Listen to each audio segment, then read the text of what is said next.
with politics started in the 60s when I participated in a thing called Project Peace, which was a high school initiative that was to foster communication between African Americans and whites. And this was at a very tense time in the South when people were being socially ostracized and having some problems, even suffering threats of violence and for doing things like this. But I was a high school student. It became very important to me. It was very important to do the right thing, and I kind of got the bug to make waves and go against the grain a little bit and do what was right. Now I'm running for Congress because, despite being told by all sides that it can't be done exactly this way, I want to stop our political process from being sold to the highest bidder. We hear news reports about elections at every level, and we hear about how much money they've raised, and it's almost like we've conceded the fact that money equals votes. And the underdog is always discounted and without regard to their ideas. And as long as our leaders are over a barrel to raise more money to get elected, there's no way that regular people are going to make their voices heard, because they can't put in the kind of money to support the candidates. And also regular people are very much discouraged from running because they have to worry so much about fundraising. We feel disgusted when we hear about billionaires giving hundreds of millions of dollars away to sway a race. And how can we help but be disillusioned about that? And then what are the results? Nobody's happy about the way that we're being represented in Congress. The approval rating is at like 10%. We know that we're not having our interests represented. My opponent gets 95% of his donations from big contributors. And this is nothing unusual or nefarious. It's just that I choose to reject that. And I'm taking only small contributions and really running my campaign on a shoestring budget. Because of this and my advocacy against Citizens United, I've been recognized by the group Move to Amend, which I'm very happy to say is spearheading a constitutional amendment to limit campaign donations and spending. It's time that we, the people, take a stand to protect our democracy and say that the country's future is no longer for sale. But we can't wait for campaign finance reform or policy-making reform to be mandated by government. We can mandate it ourselves by electing candidates, such as myself, who go against the grain and refuse to be ruled by fundraising and who are not beholden to special interests. The second bill, after trying to overturn Citizens United, that I would introduce in Washington would be for a reform of congressional compensation and benefits, because our elected leaders have to make do with the same conditions as the people that they are governing. We can't fix anything as long as our leaders put themselves above us and feel like they're a different breed.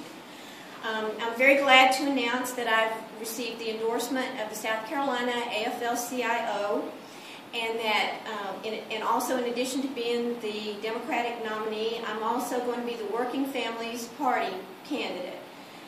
Working Families Party addresses only economic issues, no social issues, and I'm proud to say that they consider my policies would be good for South Carolina's economic growth and recovery.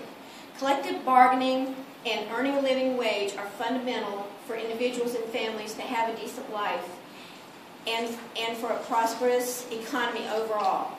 I'll fight to protect and expand these rights if I'm elected to serve in Washington. Why would we not want better wages and benefits for American jobs? Cheap labor has been our claim to fame in South Carolina for years, and it hasn't improved our prosperity or our employment numbers. It's another example where a few people get very wealthy, contribute to campaigns, and get their way while the rest of us struggle.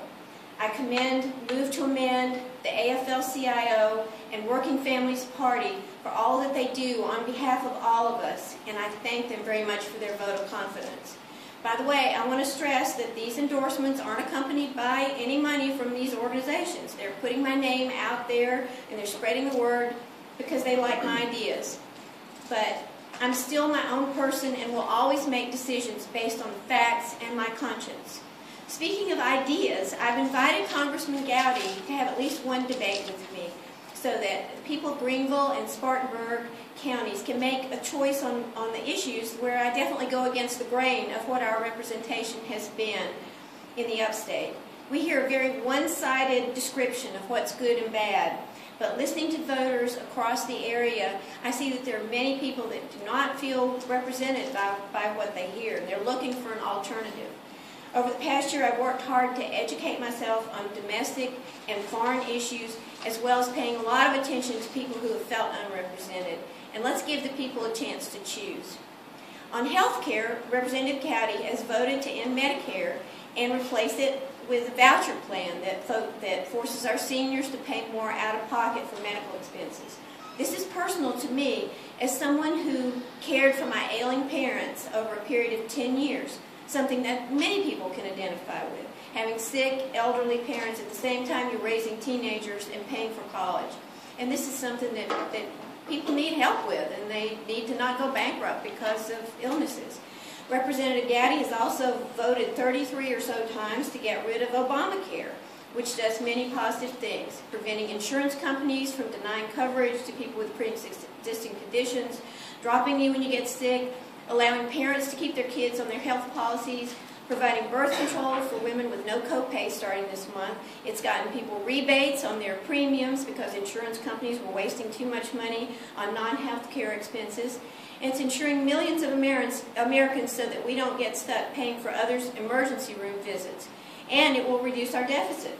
I hear from medical and hospital people and small business owners, as well as individuals who are big fans of Obamacare. The individual mandate, which of course was originally a Republican idea, gets called the end of freedom and democracy as we know it, and we're hearing talk again about death panels. The idea of death panels is also very personal to me. A little less than a week ago, I lost one of my oldest and dearest friends, who was my roommate at Carolina, to cancer.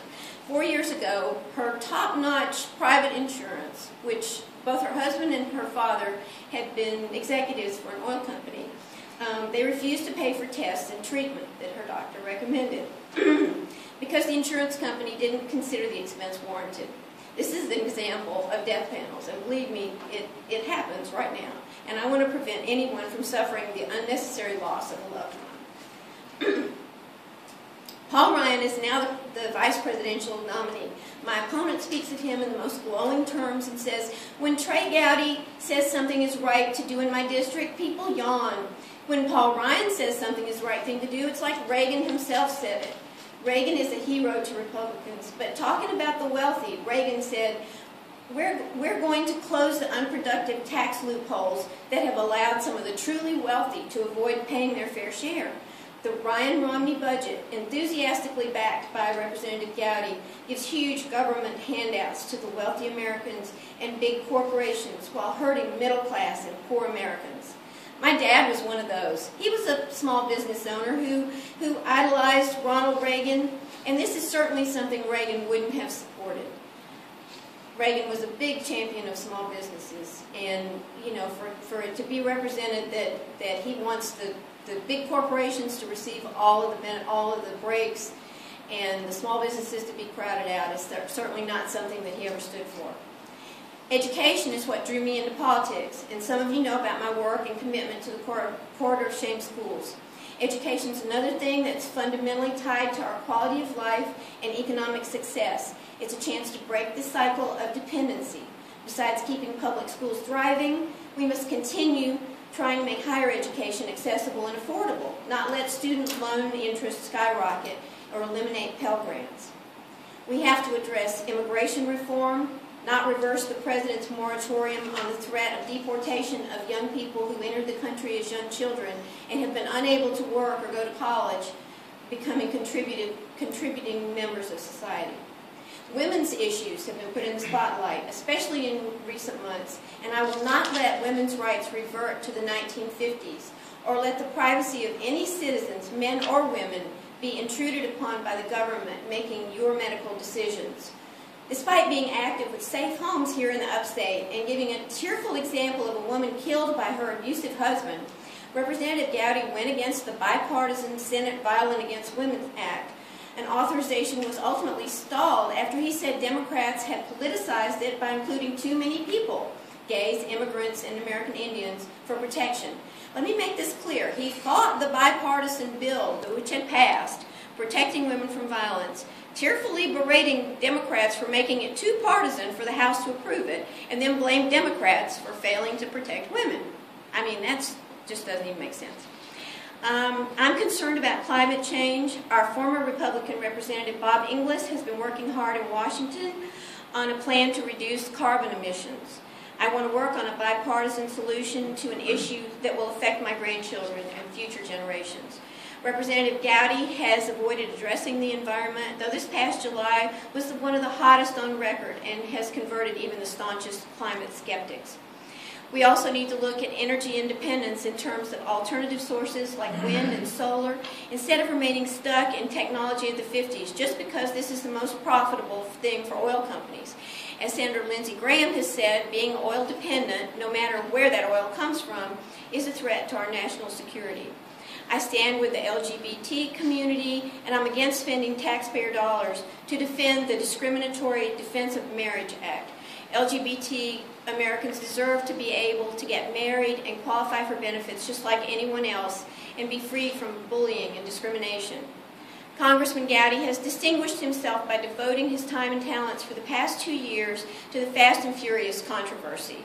Under Darrell Issa and the House Judiciary Committee, he helped lead the charge of contempt of Congress against Attorney General Holder. I don't blame him for doing this. He was told to do it. But the premise was that there was even a scandal has been debunked by recent reports, and suddenly you're not hearing anything more about it. Anyone who thinks that all attacks on the Obama administration are time well spent is happy with Congressman Gowdy's 2 years in Congress. But the rest of us wish that his skill and passion had gone to better use, addressing the country's economic recovery and helping our recovery here in South Carolina. I promise if I'm elected, I'll reject ultra-partisanship. There are other issues, but on behalf of my husband, Robert, back there, who is the decorated disabled veteran, I always add that I will vote against any unnecessary wars and have care and job for our veterans.